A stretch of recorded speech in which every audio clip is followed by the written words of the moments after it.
views expressed on this episode of the Came to Believe Recovery podcast do not necessarily reflect those of KHLT, Take 12 Recovery Radio, or our affiliates. The opinions on this episode should not be taken as medical, psychological, or professional advice and are those of the host, co-host, and guests. KHLT and Take 12 Recovery Radio are not affiliated with any particular 12-step fellowship.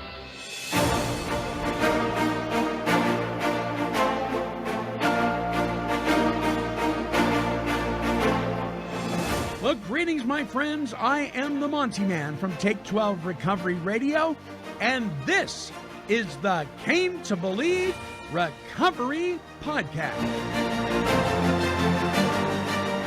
And now, here are your Came to Believe Recovery podcasting broadcasters to launch us forth on this week's show.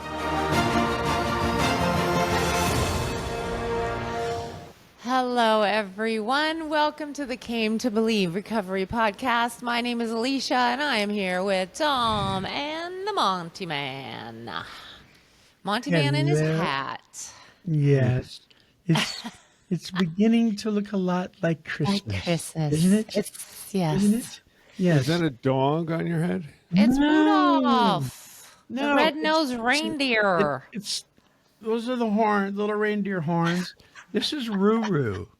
It's Rudolph's son. Oh. Deer, white-tailed deer don't have ears like that. Rudolph, they have antlers, not horns. So, These, I am telling you, but this is a magical dog. mystery reindeer.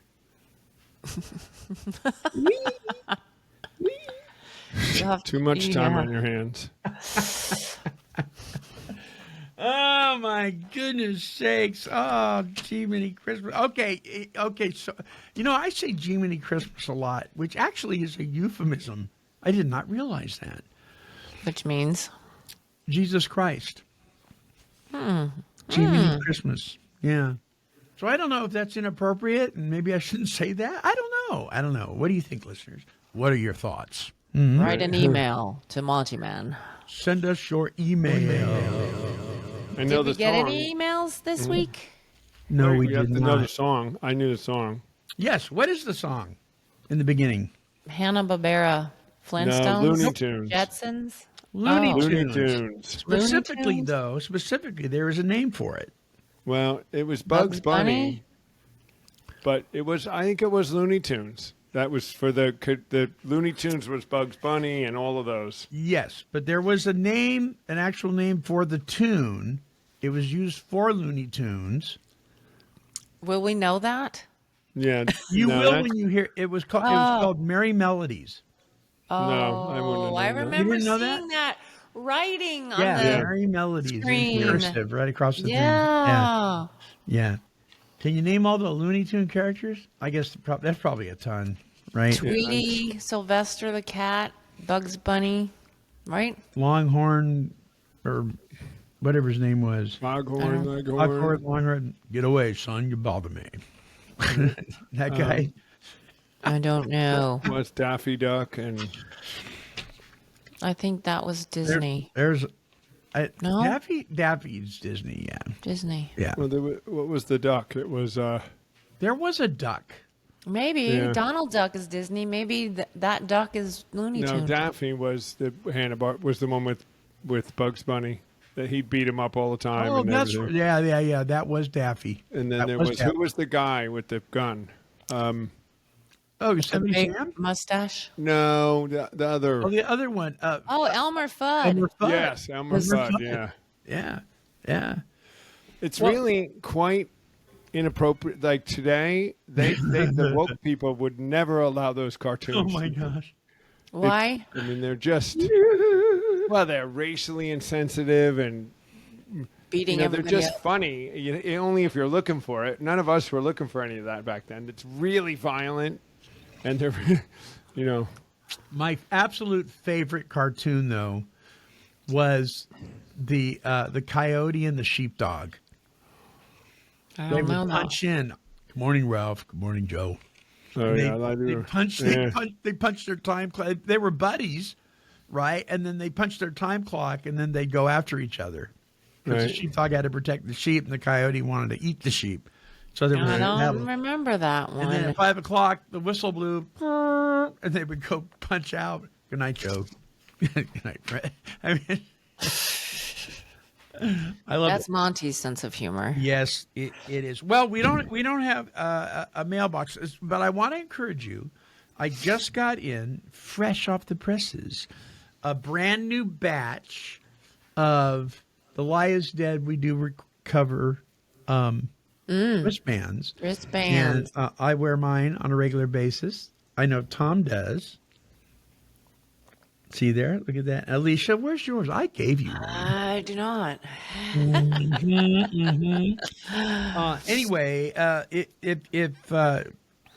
you send us an email with a question, and it's not like, what color is red, something like that. Something we can actually have a conversation So we can have a about. conversation. I'll for the first several for the rest of the month, this month and in December, I will send you one of these little beauties.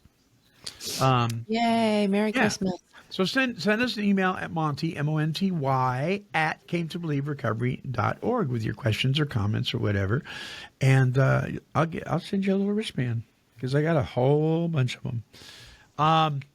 Yeah. And because we didn't have any email, I just thought we'd enjoy this because Thanksgiving is right around the corner. Literally, it's closer than the corner, right? I know, right? Yeah. 2 days. So here, this is edited now, and just for fun, check Adam Sandler out here with the turkey song. Love to eat turkey. Love to eat turkey. Love to eat turkey, 'cause it's good. Love to eat the turkey like a good boy should, 'cause it's turkey to eat so good. A turkey for me, turkey for you. Let's eat turkey in a big brown shoe. Love to eat the turkey at the table. I once saw a movie with Betty Grable. Eat that turkey all night long. 50 million Elvis fans can't be wrong. Turkey, turkey dee, turkey, turkey dap. I eat the turkey and I take a nap. Yes. He's funny. I eat the turkey and I take a nap. So is it true or is it just a fallacy that there is an actual chemical in turkey that causes There is. I you think to it's feel sleepy? tryptophan. Is it tryptophan? Is it tryptophan? Tryptophan I don't know what it is, but it makes does you- make yeah, it sleep, makes but you a it's little- not the only thing with tryptophan, but turkey does have it. But then it doesn't help that if you're gorging yourself, your body's exhausted and you go night-night, right? Yeah, all I've the never carbs. felt any significant difference in tiredness because it's turkey or something else myself. Well, I'm always drinking coffee. I eat a lot of turkey all the time, not just Thanksgiving, and Yeah. I'm not tired. I love turkey. The real stuff, though, not the pressed, preformed garbage. I like turkey burger. Do you? I do. Yeah. So I have to. I'll tell you, the Thanksgiving time.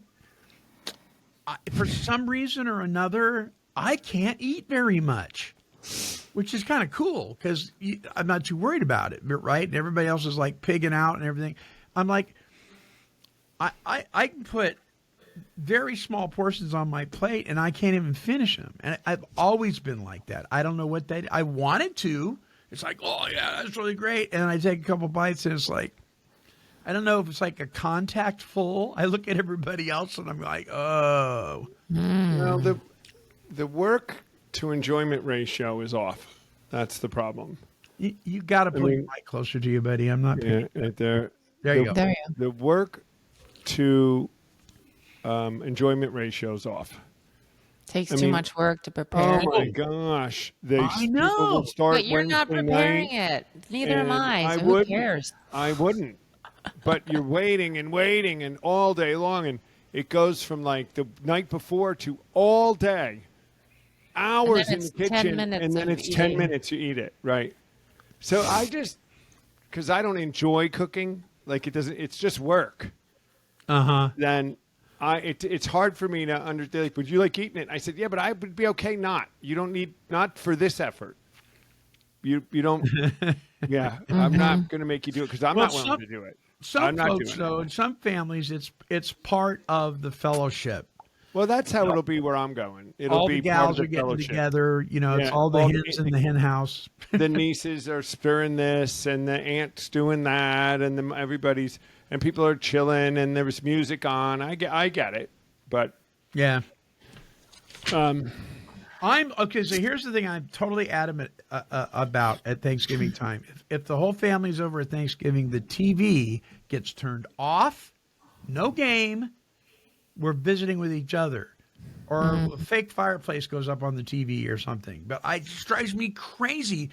They haven't seen each other for all year long, and they get together and they stare at a bunch of people making way more money than they should to destroy their bodies by the time they're 40. That's just nuts to me. But that's would their agree. being together.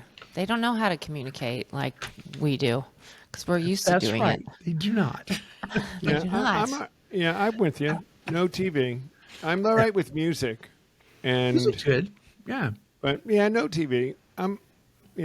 For Thanksgiving Day. Yep. Yep. And no cranberry sauce. Aw, dude. My verse. All right, here's a good couple questions. All right. Of all the things that are part of a Thanksgiving dinner, including dessert, what's your very favorite part? That's easy. Pie. Grandma's dressing. Right, so I the don't eat any stuffing. of it, so I don't need to play. Yeah. I don't eat it. I do too. I like the dressing and the meat and the vegetables generally, but I don't like pumpkin Doesn't pie. your sister make some special pie? Well, we each get year? there's pies, the apple pie and stuff. Well, yeah, that's fantastic, apple pies. But some of the extra stuff, there's like creamed something. I don't Yams care and about mashed that. potatoes. Yeah, there's a bunch of that I could do without. Yeah, yeah. You know, I just saw the thing that's probably over the dressing, but I can't just eat it by itself, I guess. But Marcia's mom and then the girls, she's got two other sisters. They carried on the tradition year after year. Cooked carrots in a pressure cooker, right? And the butters that she used and the seasoning and the carrots, oh my gosh, they just melt in your mouth. You know what I mean? And they're the little miniature carrot thingies, or they're sliced, but they're so soft. They're not California carrots, where they're crunchy still. I hate that. Well, why are my vegetables crunchy, waitress? Well, it's a California style. Oh, stick it in your snoot. I want my veggies cooked, man. Stick it in your snooze. But no, the dressing, something about it, and I don't. But It's the carbs and the sugar. it's the That's carbs what and it's the sugar. about it. But it's also the sausage and the beef and the. I like putting. If I make dressing, I like putting mandarin oranges and oysters in it. Wow, you get fancy. Yeah, but you know what I do? I cheat. I get stovetop dressing, and then I From the doctor it box. up. There you go. Why not? Doctor it up, and people don't know, and then I sprinkle it with on top with after it comes out of the oven. I sprinkle it on top with the little mandarin oranges and those little almond slices, on there. And then where I'm going, they have while it's a game playing place, there'll be some game at the dinner table. During your Yeah, eating? which is a little bit. Well, it puts you on the spot. It's one of those. What's the scariest thing in your life, or what are you most thankful for? And everybody has to go around the table. And I mean, I guess that's okay, but fun. I'm like, I just want to eat. I mean, why does everything have to come with this production? Can we just eat and talk to each other? Like, again, it's the same. We haven't seen each other. Can we just does it have to be programmed? Are you saying we wouldn't talk to each other otherwise? And that's always my argument with the games, like the group games, Right. because it gets you engaged. And yes, you're engaged with each other, but when you wanted to have time to visit and catch up with everybody, it takes all that time. because you're playing a game. Now, I am not a board game person, and you ask my wife, I can't stand them. So if I get talked into playing one, it's rare. Well, it's probably not a board game. It's probably talking and doing things This is and these dice. Pictionary Board game things, thing. and it's like Pictionary and Okay. teams, and you get together, Cards. and it's kind of fun. Right. But you're not talking and catching up with somebody. So we do it. Yeah. My youngest boy, he's a gamer guy, and he does these things. There's one called Avalon. I mean, it's kind of like Dungeons and Dragons, but it's like King Arthur and all that, and it's really strategic. And there's a lot of bluffing going on and trying to figure out who's the bad guy and all. And it's a lot of fun. But I got to tell you, what happens is the game will stop. All throughout the game, it'll stop. It'll take forever to go through because we do stop and visit with each other in the middle of the game. You know what I mean? And yeah. So I don't know. Yeah, we're big game people too, and they all drink, so it just gets louder and louder and Nobody more in our family stupid. drinks. Each Not one hour is person. bad. Yeah. And I just sit there like, can you leave now? I'm done with this. Right. Well, my family used to get irritated when in the middle of the whole thing, I'd get up to go down to the AA hall and help serve turkey at the marathon meeting. You know, they're like, you still got to go to those things? No, I don't got to do anything. I love going down there and help them serve, you know. They don't But understand. I'm giving my family my undivided attention first and foremost. Then I'll go down there. But I don't go down there anymore. That part of my life is done. I'm done serving turkey to a bunch of drunks. I'm just sick of it. Not really. Just joking. Little joke. All right. What's the topic? Passing it on, living generously in recovery. So when I advertised this, when I promoted this on Monday's show, I said, so passing it on is going to be the topic of the Came to Believe podcast on Wednesday. I said, so passing what on? Well, you'll have to tune in to find out. So what are we talking about when we say passing it on? Passing generously with generosity, our love, the principles, living the program so people can just see it so we don't even have to say it. Practicing the principles in all our affairs. Step 12. So when we practice the principles, we're talking about the spiritual disciplines that are in those 12 steps, capitalize it in steps 10, 11, and 12 in all of our affairs. That would be our private affairs, right?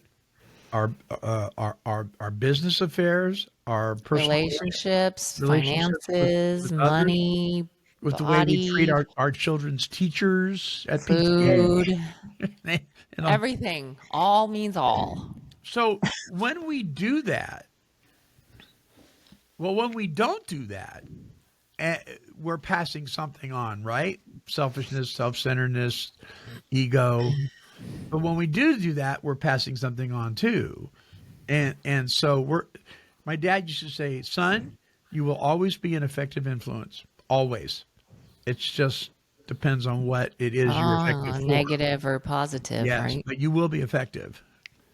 There's a level like letting it look good on you is being an example and having people recognize. But is passing it on require an active element to it? Is if we go on passing it on, is this where we actually have to go and encourage somebody or share love with somebody or volunteer somewhere or donate money or help someone out of a jam or can't just be living your wonderful, peaceful, successful, recovered, sober life and say, I'm passing it on just by being, which is important. I mean, that does matter. I mean, as an example, your living example is part of passing it on. Yeah. I mean, but I think you can't stop there. Passing it on is a proactive thing. But Alicia and I were talking yesterday. If you have the log in your eye, it's hard to pass it on. So letting it look good is essential because you got to have your side of the street clean. Right. Because, it says in one of the scriptures that we know was an influence in principle for the steps about judgment and about this was not that you shouldn't take the speck out of your friend's eye, but you got to have the log out of your eye first. In At that least specific- notice the log. in that specific area. So if I'm going to correct you, I may have things, Right. logs in my eyes about other things because I'm not perfect yet. But if I'm going to correct you in an area that I'm You not definitely. living successfully in, you're probably not going to give me a whole lot of credibility. Right. And I think I get what you're saying, that we can subject matter not have that log. But Right. I think you generally have to not have logs, or else people question you. Even if the subject is different, when you're it depends how you judge. You know what I mean? You could say, Sure. well, yeah, in this area you're okay, and you're giving me this judgment like I'm supposed to be great. But there's like 10 areas that are outside of this, and you could still be a detriment to not Yeah, be but pretty clean. we all have logs. I have logs all the time. So that means I Yeah. can't help But if someone it's else. blaring, it doesn't really matter what area it's in. If it's screaming really loud, that's all people are going to hear. Yeah, Right. yeah, Well, that's true. It also says you just said I have a log, so you're working on it. If someone said, "Do you Oh, want because that I log?" notice it. You'd say, "No, I'm working on getting rid of this log." So, I'm going to talk to you, understanding I have this log. So it's kind of talking to myself too. I mean, that's a good way to pass on. I think you could be even in the midst of the same thing and not having success and be an influence. It just, I think, depends on how you approach it. Because you're right. If we have to be perfect before we can do, It's not going to happen. yeah. I don't know. But Does that I make can sense? I see this with sponsees that I have, and I'm still navigating, the food and the stuff and the things. So there's logs in my eyes. So if I would just say to somebody, you need to find a line or you need to have something to be measurable, and they go, well, what about you? Or they don't, but I'm just making this up. Just to take the spotlight off of them, they're turning it back on me. I think that's not okay. I'm like, we're not talking about me right now. Let's look at you. Right. And yes, I have this. Let's be honest, but don't let them deflect and then just look at your log. Right. Well, Does that make sense? Yeah, and then interesting what that scripture says is, if you have a log, you can't remove a speck. But what if we just have specks? Ah, that's a good point. Right? I mean, maybe we don't have a log, but I have a speck. Yes. So, Then that's good because then we can relate with them right. if it's the same spec. And see, that's where we can come alongside somebody and say, hey, Fred, I notice you're really struggling in this area. I got to tell you, I got a couple areas like that myself. So I'm no better than you are here, but here's something you may want to try. I'm working on it. I'm going to try it out for me. In fact, we could make each other accountable to each other in this thing. What do you think? You want to partner up on this? Mm-hmm. I think that's very helpful. When we make approaches like that, people are willing to hear us. And then if they say no, thank you, we're not offended by it because we've presented in a way that is open-handed. Yeah. And then on a macro level, like that MBA term, macro level, right? Everybody On a uses macro- that term. On a macro level, Macaroni. they do, some do. And you could say that what we do at the retreats is passing it on in the big picture. We're passing on the framework to keep your life without logs and specs. So it's, let's do that at the highest level, and then later we'll look at logs and specs.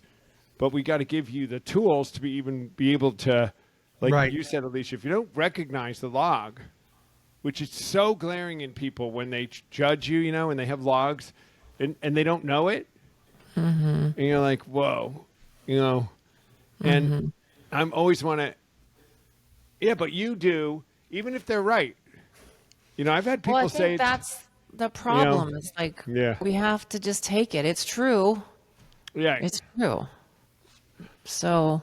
Yeah, isn't it interesting though in that verse that's in the book of Matthew, I believe, judge not lest you be judged. A lot of people that quote that's the only scripture they know. Right. Yeah, but we are supposed to judge Christians. Yes, we're supposed to judge each other and judging from a place of we're better than you is different than holding someone accountable and correcting. Right. Well, rebuking and loving them. Yeah, us, as recovered addicts who wouldn't want to have to pay account for everything we did, and we know how bad it can get, and we know are better at that, I think, because we come at it from I don't think you're a terrible person. I'm just helping you out, brother. Like you said, I have an idea for you that worked for me, but I'm not judging you. You're come or go. I'll still be your friend, right. But this is what you ought to, which is a thing that I think we get from doing what we do. So you say be a living example, let it look good on you. So that's one way we let passing it on and living generously looking good on us is when we're quick to admit, yeah, me too, man. Right? Then at least you say shine his light. Well, that is so vitally important, and generously shine his light, right?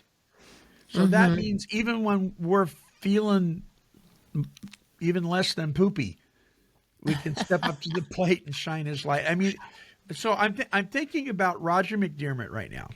Mm-hmm. Roger, on Monday's show, I think we touched on that how sick he was during the Came to Believe retreat in Malibu, and he was actually the host, right? He was. Right. And here's this guy. And I'm not saying this. I'm not saying if you're sicker than a dog, climb out of bed and go be a servant to other people in every case. Sometimes you got to take care of yourself. Mm-hmm. But here's a guy who was committed to shining God's light regardless of how he felt. And he stepped up to the plate. He hosted the entire retreat, and he felt like the bottom of a bird cage, right? And passed it on to Mowdy. Oh, did he really? Did. Poor Mowdy. But she you know still went to Hawaii? She did still go to Hawaii. Did she really? So sometimes there can be a fine line between taking care of yourself and just pressing in and shining his light anyway. And I think the more we know our limitations and the logs that we have and the specs, and we're able to maneuver that stuff and make those right choices. And Roger's statement to me was, it was a beautiful experience. Even though I was sick, even though it was raining, blah, blah, blah, blah, he said it was a beautiful experience. Well, when we come out the other end of feeling that poorly, when we're helping other people and shining the light of the Lord for all to see, that's how we end up responding. Wow, it was a beautiful experience. That's awesome. That's an example of how he's looking through the lenses of loving these people. And yes, I don't feel good, but I'm going to do this. Yeah. When someone else might be like, poor me, I'm sick. Oh my gosh, I can't believe I can't eat. And they're not doing step 10 to catch him on that. And he was an example of how you can still... We're going to have trials, right? But we can be thankful and we can have joy even in suffering. One of the ways that I will sometimes relay this, letting it look good on you and how it affects other people without overtly sharing this truth is that when I worked at the university with Lisa, and I would show up early every day, always on time, never out sick, stayed in the day, never seemed to have issues, had my lunch, just seemed well in life and wasn't talking to anybody about anything. They didn't even know for years that I was in recovery. Nothing. But this example of seemingly a life being managed well would get people to come in and ask me stuff and ask advice and ask it. After a while, I'm like, why are you guys asking me? Why does everybody come and talk to me about it? And they're like, well, because you seem like you don't have anything, and then you always have some pretty good advice. It was always program stuff hidden in advice, how to do it. Right, right. But so that letting it look good on you does have a reaction. So that that's the element of passing it on. You're passing on an example that is a attraction to some. Yeah. And they come and they want to Yeah. and then there can be, passing it on with a hammer, which does not go okay. I tend to fall on that side. I'm getting run better, around but and Well, tell now everybody there it's more if of a they rubber need to be mallet more now. like you, right? are you? And- Are you sure you want to ask me? Yeah. Here it goes. There was a guy in my home group years ago. His name was Big Ed. He wasn't overly big or anything, but I was going to the say, did reason his parents not like him? I just don't, it's just what the Nickname. 12-steppers in that meeting called him, and the reason they did was that when Ed walked into the room, all eyes were immediately on Ed, and it was a Attraction? yes. People automatically. I mean, he, without saying so, without doing anything other than walking in the room, his presence demanded respect, I love and that. people looked up to him. And he, for years, was a real grumpy old guy. But the program and the application of these principles and his relationship with the Lord, it changed him, right? And he still was rough around the edges. He still smoked like a chimney. He still, he was a man of few words. But everybody loved Big Ed because the reason he was big is because he was a big man in character. You know what I mean? And this guy, when I first met him years ago, I thought, oh my gosh, I'm going to steer clear of this guy. This guy's mean. He was a Vietnam vet. He was just never smiled, cigarette hanging out of his mouth. And he'd walk by and grunt, something like that. Well, anyway, after the years went by and the program was working with this guy and the Lord was changing him, Ed and I became extremely close friends. And I would spend hours with him in his trailer drinking iced tea, talking about everything from UFOs to truck driving. And the Ten Commandments always came in the conversation somehow, right? And when he passed away, I got to be part of that, saying goodbye to him at his hospital bed and helping his wife with everything, and and it was an amazing to watch. But just the guy walking in the room, if you were talking nonsense prior to the meeting starting, and Ed walked in the room, it stopped. People changed the way they talked. You know what I mean?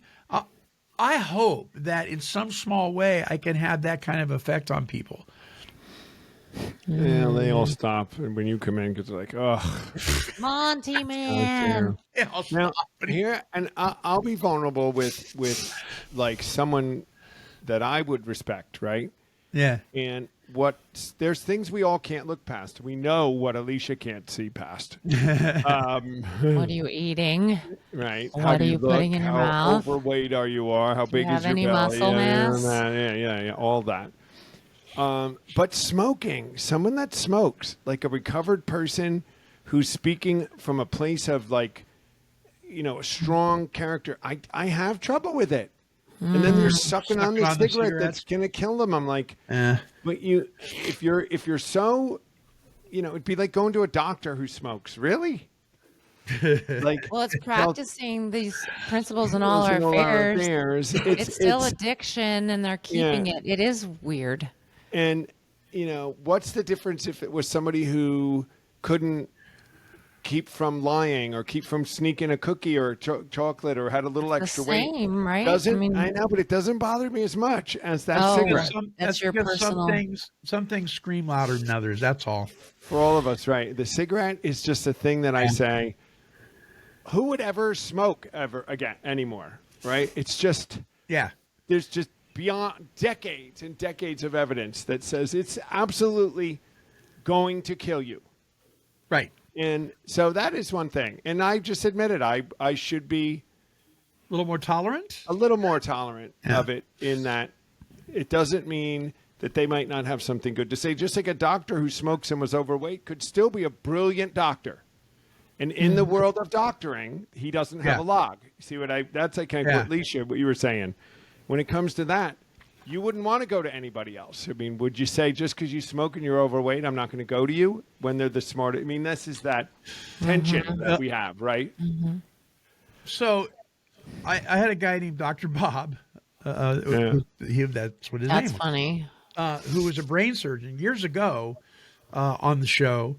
And we talked about if you knew the amount of medical professionals that are at work under the influence of mind-altering substances, you would never go to the doctor. I can imagine. They have access, right? Yeah. He says it's overwhelming. And they're human, just like us. Well, when we were talking to that hospital system in Florida, they said 25%.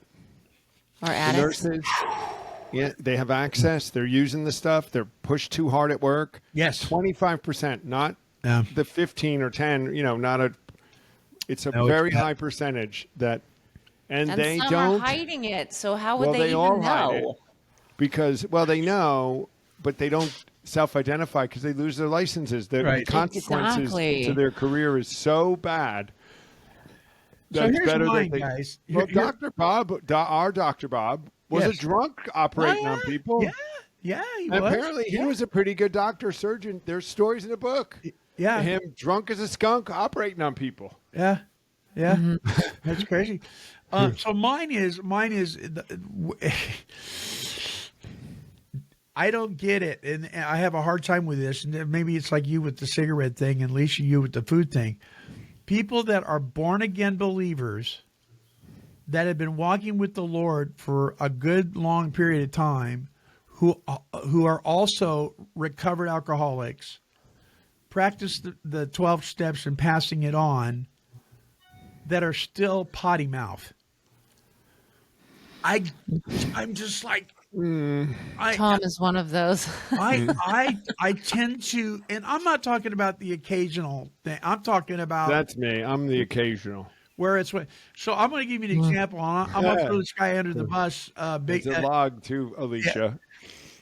But I'm listening. Okay, for you. And I know that his conversion experience has been, this guy I'm going to mention here in a minute, is relatively new and fresh, and he's in the limelight a lot. And that's Jelly Roll. Now, Jelly Roll has had an incredible conversion experience. But one minute he's talking about Jesus and the gospel, and the next minute he's using the F word like it's air. And I'm like, will you pick a camp? Mm-hmm.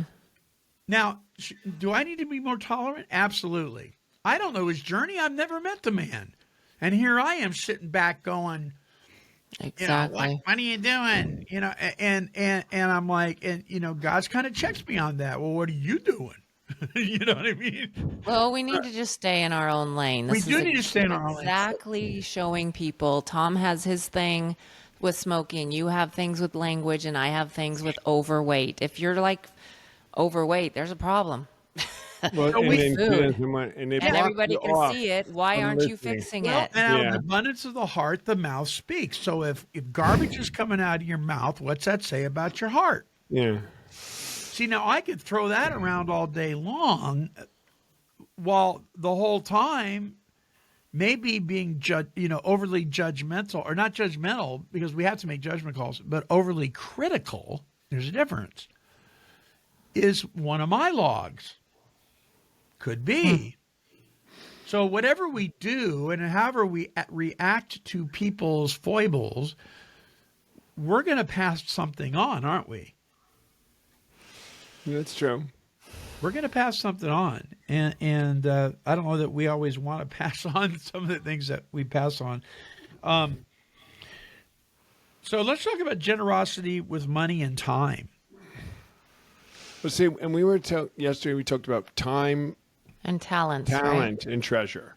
So Alicia said, isn't time your talent? And I said, well, no, because your time could be feeding at the food pantry.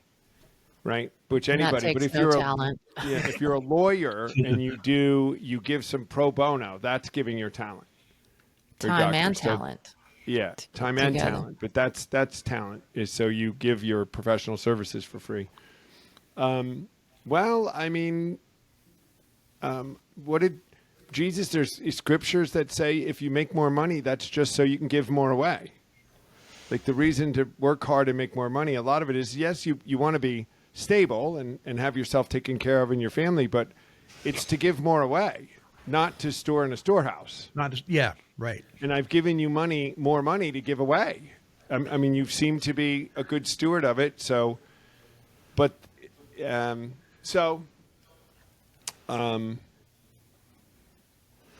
being generous with your money and your time, I guess, is passing it on. Mm-hmm. Sure.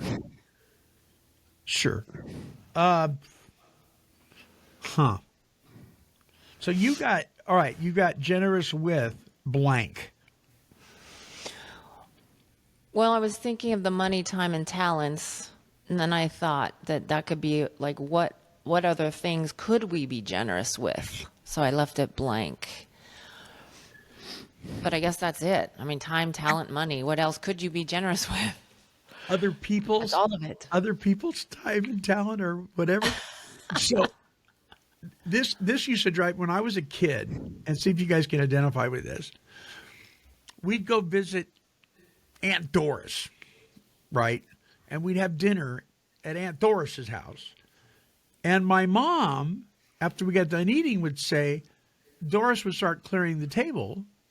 And my mom would say, "Oh, Doris, you don't need to do that. Monty will do that." Well, what? Without asking you, or Do I? I'm a 12-year-old guest in this home.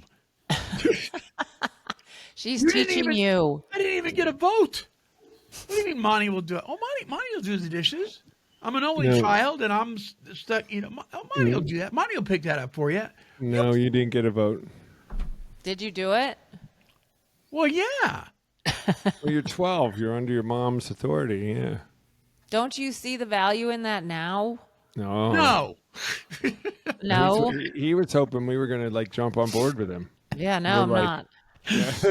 No, I see the value in it. But see, I God was trying to teach me something back then that wasn't necessarily my mother's. She wasn't necessarily trying to teach me something. She just didn't want to do it. And But- she had power over you, and Yeah, you were her. she had a little slave child. slave worker. Well, there you go.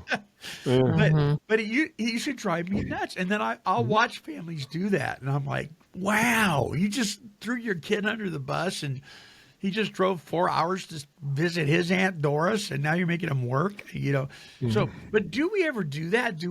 Are we ever generous with other people's talents? Like, well, hey, my son, he'd be glad to come paint your house for you for half price. And he's like, wait a minute, I do this for a living. Why are you telling people that? So I know I'm trying to share Alicia's talent, and no one takes me up on it. You never get Working it. out, I always tell people to call you Life for their coaching? diet help, and no one calls. but I want that. I You want want them help. to call. I know, but this is one of those where you would right. But I tell everybody, listen, I don't know how to do it. I mean, I know how to do it, but I'm not going to coach you. But here's a phone number of someone that will coach you Right. for free. She will be Just call glad me. if you will come and pay attention. She will do flips.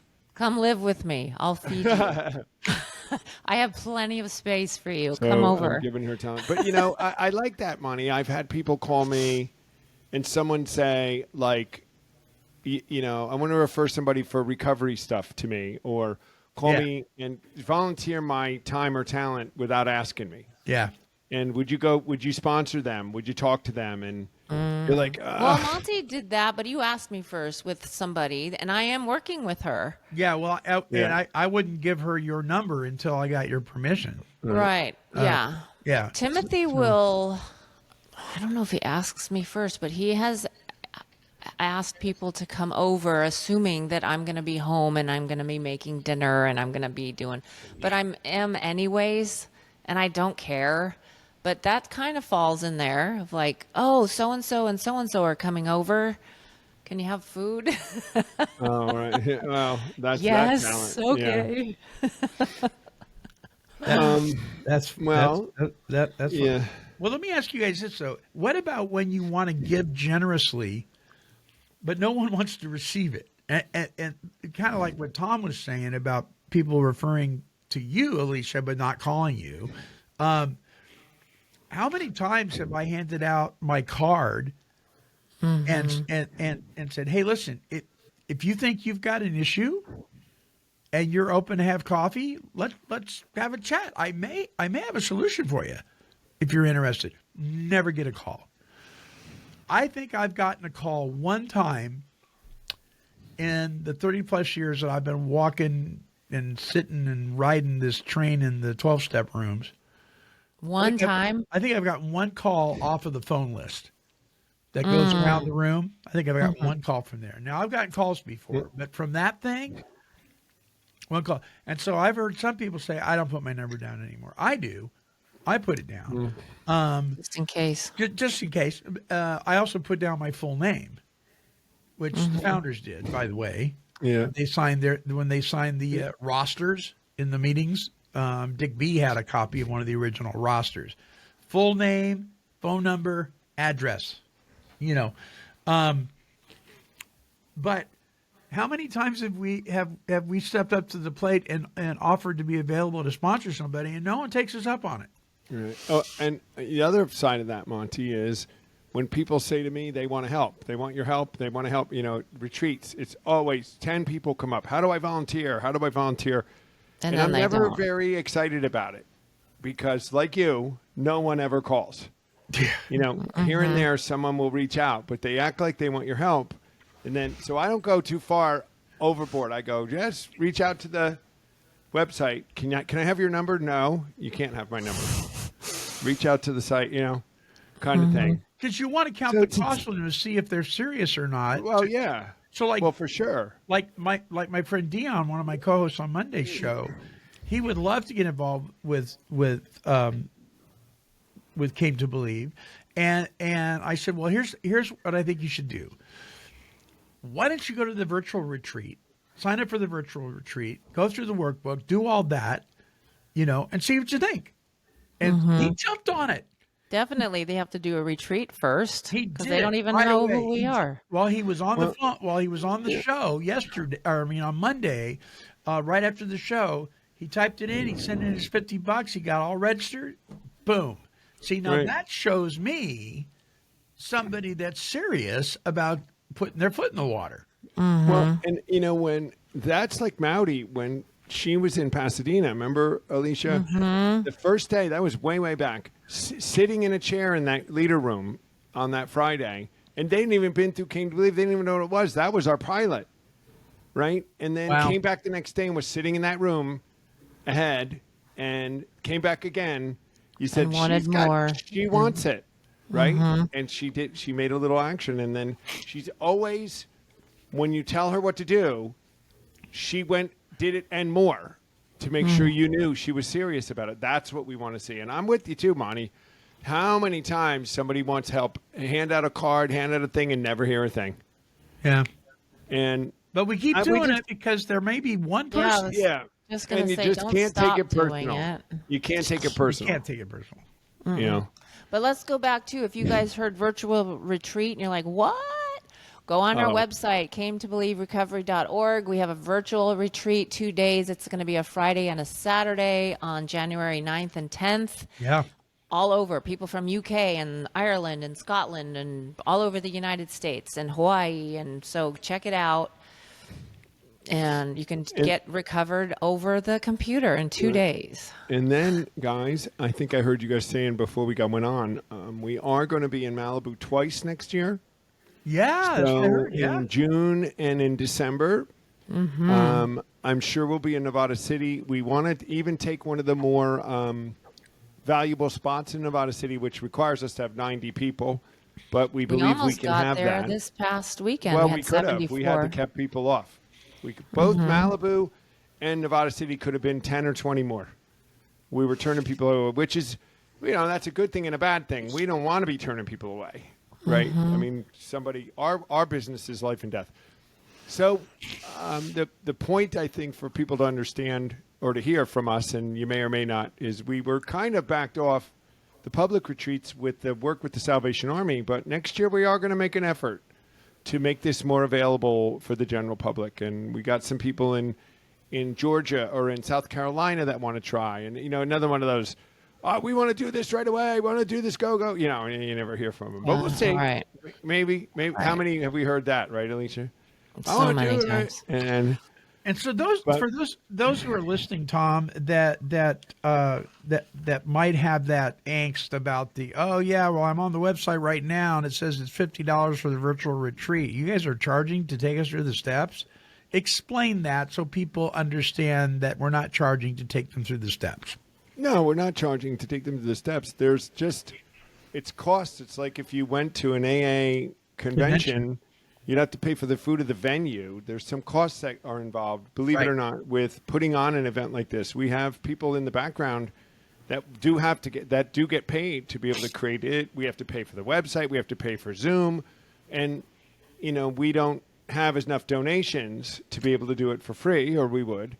The other thing is, when you put a nickel in the game, exactly. If they pay for it, they'll makes be you more accountable. apt to come. And if there's anything like when you put your dollar in the hat at the AA meeting, it's helping us to do some things for free. And if you really don't have the $50 and you want to come, just call us. You can come anyway. I hate to do that because then they all call.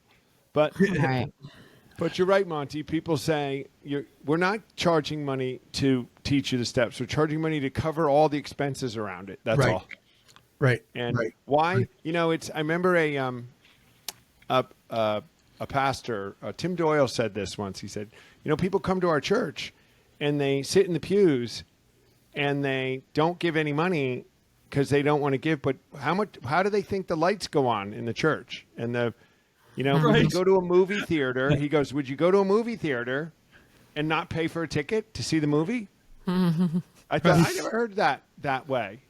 But that's true. I mean, there's some costs that go on. Yeah. And that's what it is, Monty. So glad that you said that, because we do get that, especially in the virtual.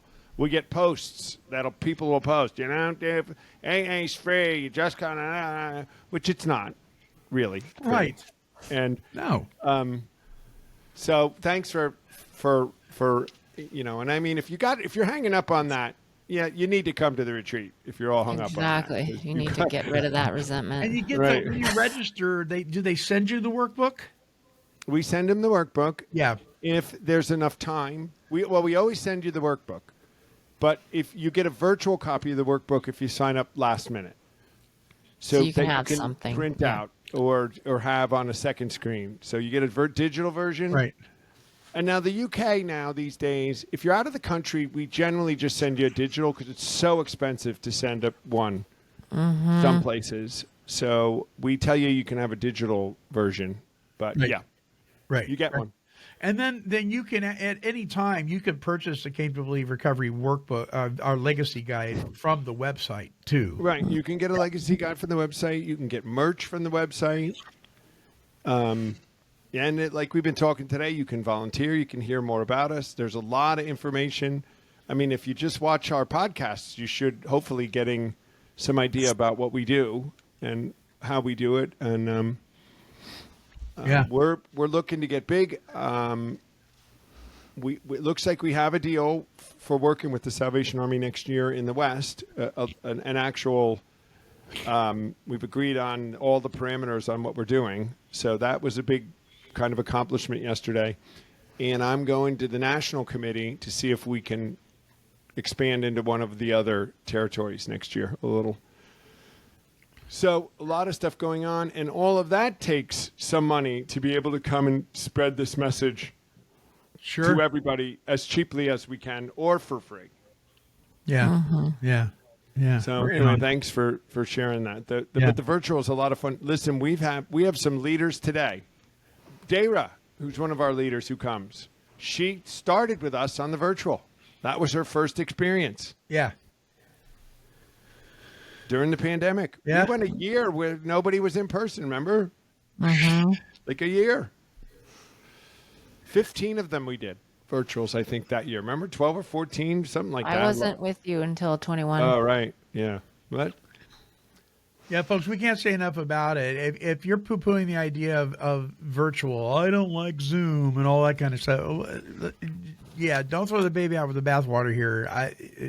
There's just a lot of miraculous going-ons over the internet at the Came to Believe Recovery Retreat. So please check out the website at cametobelieverecovery.org. Should be up on your screen right now, and it has been, I think, throughout the podcast.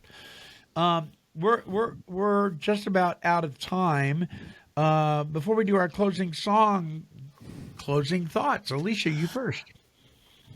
I would say contemplate where you are being generous and maybe where you are not. And just kind of ask yourself why. And then through the process, if you're truly doing a step 10, 11, and 12, you would get clarity on these things because we are supposed to practice these principles in all our affairs. We don't have to be perfect, but there might be some areas where you could be a little more generous. There you go. Tom?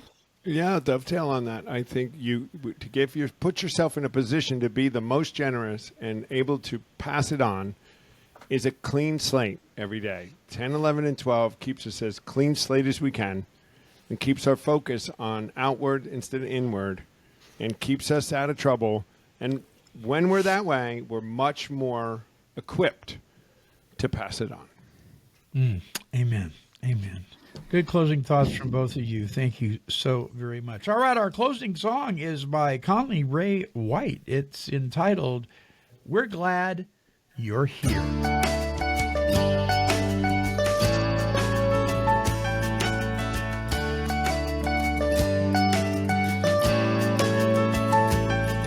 In the basement of the church around the corner,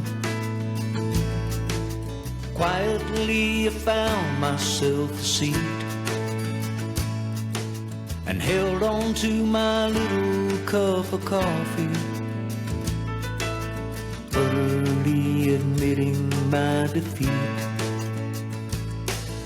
They talked about some steps and some traditions and some promises I didn't understand. Feeling out of place, I walked toward the back door. Then I heard the gentle voice of some old man.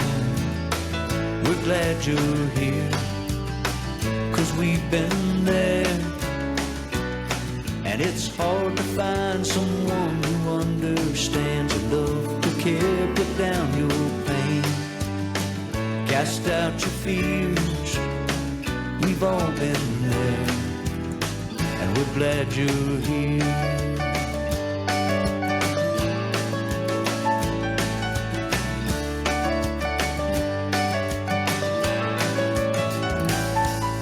I walked back in and sat right down beside him,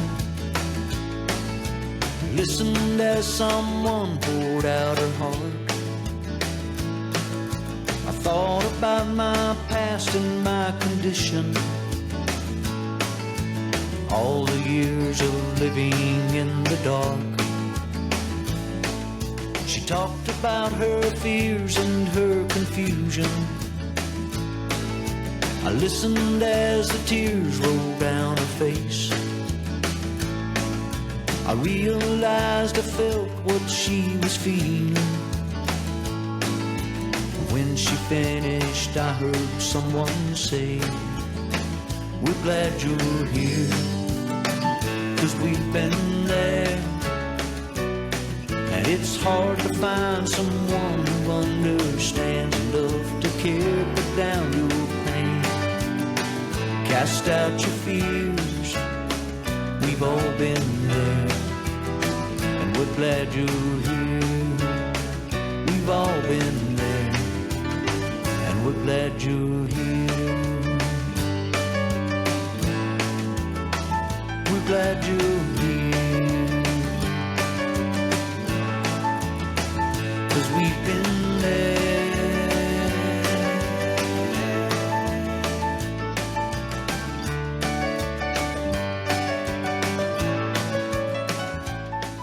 our topic has been passing it on, living generously in recovery. Well, giving generously is an act that extends far beyond the gift itself. It reflects a mindset of abundance, compassion, and genuine care for others. When we choose to give freely, whether it's our time, resources, or encouragement, we strengthen the bonds that connect us as human beings. Generosity also invites gratitude into our lives, reminding us that what we have can be used to uplift someone else. In this way, giving becomes a powerful expression of empathy and shared humanity, particularly within the recovery community. Moreover, giving generously has a transformative effect on the giver. It nurtures a sense of purpose and fulfillment, shifting our focus from what we lack to what we can offer. Acts of generosity, big or small, create positive ripple effects, inspiring others to give and cultivating a culture of kindness. When we make generosity a habit, we not only contribute to the well-being of others, but also enrich our lives with deeper meaning and joy.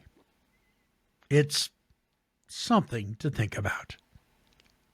So from all of us here to all of you there, we are wishing a very gracious, joyful, and serene Thanksgiving season. Happy Thanksgiving, everyone. Came to Believe Recovery strives to create and promote opportunities for life-changing spiritual experiences for individuals and families suffering from all forms of addiction. For more information, help, and support, visit cametobelieverecovery.org. I'd like to thank you for allowing me to be your host on this episode of the Came to Believe Recovery podcast. And I would encourage you to like, bookmark, and subscribe to this show. When you do, you will join the Take 12 Recovery Radio family and will be notified of all of our recovery-focused shows throughout the week. Until our next broadcast, when we provide the essential spiritual tools needed to thrive by sharing our experience, our strength, and our hope through our stories of how we came to believe. This has been a production of Take 12 Recovery Radio. Yeah, kitty, kitty, kitty. Meow. Woof, woof. This has been a Chicken and a Pig production.